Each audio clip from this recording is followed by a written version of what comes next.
Cara, tem um livro muito bacana, só que é um livro muito antigo. Eu acabei encontrando na biblioteca por indicação de amigos, que é de um filósofo espanhol. O nome dele é Julián Marías. Cara, muito bom. Você encontra uns videozinhos no YouTube, só que uns vídeos de péssima qualidade, de entrevistas que ele deu.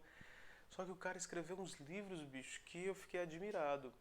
E aí na biblioteca da universidade que eu leciono, tava lá um livrinho dele chamado Introdução à Filosofia. E ele faz uma introdução bem diferente de qualquer livro que você tenha a respeito de introdução à filosofia. Ele já tinha escrito um livro antes a respeito de história da filosofia, e aí ele escreveu essa introdução. Então ele dizendo que a introdução só vem depois que você sabe da história. Já é uma perspectiva aí da filosofia dele. O que eu achei legal é porque ele vai tentando analisar a sociedade mostrando o quão a contemporaneidade, então a atualidade do nosso pensamento filosófico. E aí ele vai pontuando várias coisas que você vai dizendo, caramba, é verdade, bicho, é isso mesmo. E uma das coisas que eu me toquei era que ele disse o seguinte: em sociedades primitivas ou tradicionais, vamos falar tradicionais para não dizer que são piores do que a nossa, né? Em sociedades ditas tradicionais, que por exemplo a gente encontra na nossa zona rural, né? Eu passei minha infância, embora eu tenha nascido na capital, mas eu passei minha infância numa cidadezinha do interior que era a cidade da minha mãe. Então, o que ele descreveu era típico daquela cidade. Como a cidade é pequena, então as pessoas conhecem umas às outras. E as profissões que as pessoas exercem já estão mais ou menos determinadas quase desde o nascimento. Muitas vezes ligado à sua própria família. Minha mãe era professora, eu vou ser professor. Meu pai era médico, então ele é filho de doutor, deve ser doutor. Você é conhecido até mesmo, o seu sobrenome na verdade é o seu pai. É Alan, filho do doutor fulano de tal, né? Então, às vezes, essa herança ela cai sobre você quase como uma determinação. Por um lado, nós que aprendemos a respeitar a liberdade do indivíduo, que adora ser o que ele gostaria de ser dentro do seu desejo, dentro do seu sonho, por um lado isso é ruim porque você diz, está indo contra a minha liberdade. Mas para sociedades tradicionais, importava menos a noção de liberdade do que a noção de identidade. Identidade é quem eu sou. Eu sou o filho do Dr. Pedro. Né? Então, ele é o filho dele. E aí eu mais ou menos entendia quem eu era, quais os meus gestos, qual a minha linhagem. Percebe?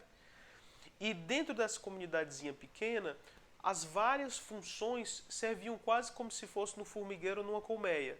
Não, você é o cara que já está destinado para ser o açougueiro.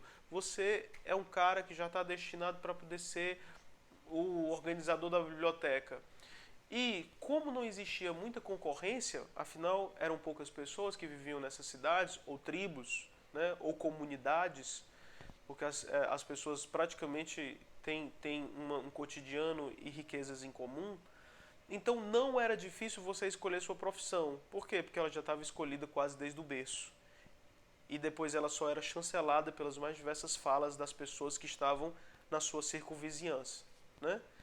Quando nós chegamos na Urbis, nessa cidade grande, lotada, um formigueiro de pessoas completamente anônimas, número um, não sabem quem você é, não sabem o que você vai fazer, nem de onde você vem. O que é que perde, o que é que se perde aqui dentro da sociedade dita é, urbanizada? Ela perde a noção de identidade. Por um lado é bom, porque se ninguém te conhece, também ninguém vai saber o que é que você está fazendo de errado. É? E também você pode escolher suas próprias amizades, você pode escolher o que você realmente quer, né? Então, por exemplo, uma sociedade que tem um padrão comercial de existir é legal porque se cada indivíduo quer ser o que ele quer ser e ele é muito singular e original, então ele vai poder comprar o meu produto que vai ter sempre um público para vender. E aí vão ser vários produtos e eu vou poder vender muitas coisas. Por outro lado, isso te deixa uma incerteza muito grande, que caiu dentro do mal da civilização. Quem eu sou? De onde eu venho? Por que eu estou aqui? E o que é que eu vou fazer? Né? Então, por exemplo, você que escolheu ser médico, a forma de medicina que você vai exercer no seu dia a dia, ela não está determinada. Muitas vezes eu já encontrei aluno que entrou dentro da faculdade que não queria ir para a aula de saúde comunitária porque desde sempre a mãe e o pai sabiam que ele ia ser dermatologista. Eu ficava até pensando, vale Nossa Senhora, como é que é um dermatologista que não entra na comunidade, não vai saber nem o que é Hansen, né? Só vai saber diagnosticar fotos, não vai saber diagnosticar doenças singularizadas pelos indivíduos. Mas enfim, na maior parte das vezes você não sabe nem se medicina é verdadeiramente a sua escolha. Na sociedade urbana foi colocada sobre você uma difícil cruz, que é da escolha completamente indeterminada. E que na verdade não é, muitas vezes tem a determinação. Só que é uma determinação tão sutil que você não percebe. O que é que eu tenho que fazer na vida? Né? Esse negócio de seguir o coração, seguir meus instintos, seguir as emoções, é a pior bússola que você pode ter. Claro, pior olhando pelos olhos da sociedade tradicional. Nesse stories eu estou só dizendo para você que perceba o quanto que nós caímos dentro de uma teia que por um lado tem suas benesses e seus benefícios, mas por outro não tem. Mas estou compartilhando aqui com você uma questão da minha vida. Isso foi extremamente salvador para mim, porque quando eu cheguei dentro da faculdade, todo mundo queria me determinar, ou então eu já vinha com ideias preconcebidas do que eu deveria ser. E aí eu comecei a ver todas as pessoas se engajando em várias ligas e eu não gostava de nenhuma. Em determinado momento, quase no final, quase entrando para o internato, eu disse assim, cara, eu vou desistir dessa faculdade.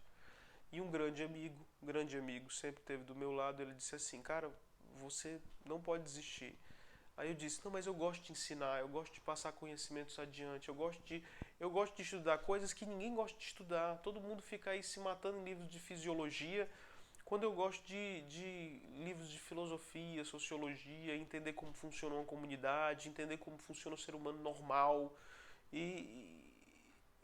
Cara, não sei, eu tenho conhecimentos eu tenho vontade de conhecer coisas que não são usuais, então pode ser que eu esteja na faculdade errada. Aí ele disse, Clara, mas quem disse que existe uma forma certa de fazer essa faculdade? Você pode estar fazendo um caminho alternativo que infelizmente não é contemplado por aqui.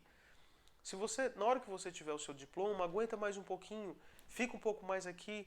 Na hora que você tiver o seu diploma, senta, respira, olha para onde é que você pode ir, vê em que é que você se encaixa e segue esse caminho. Mas você não vai poder seguir esse caminho se você não tiver o seu diploma, né? Talvez ainda exista um tipo de medicina que seja a sua medicina.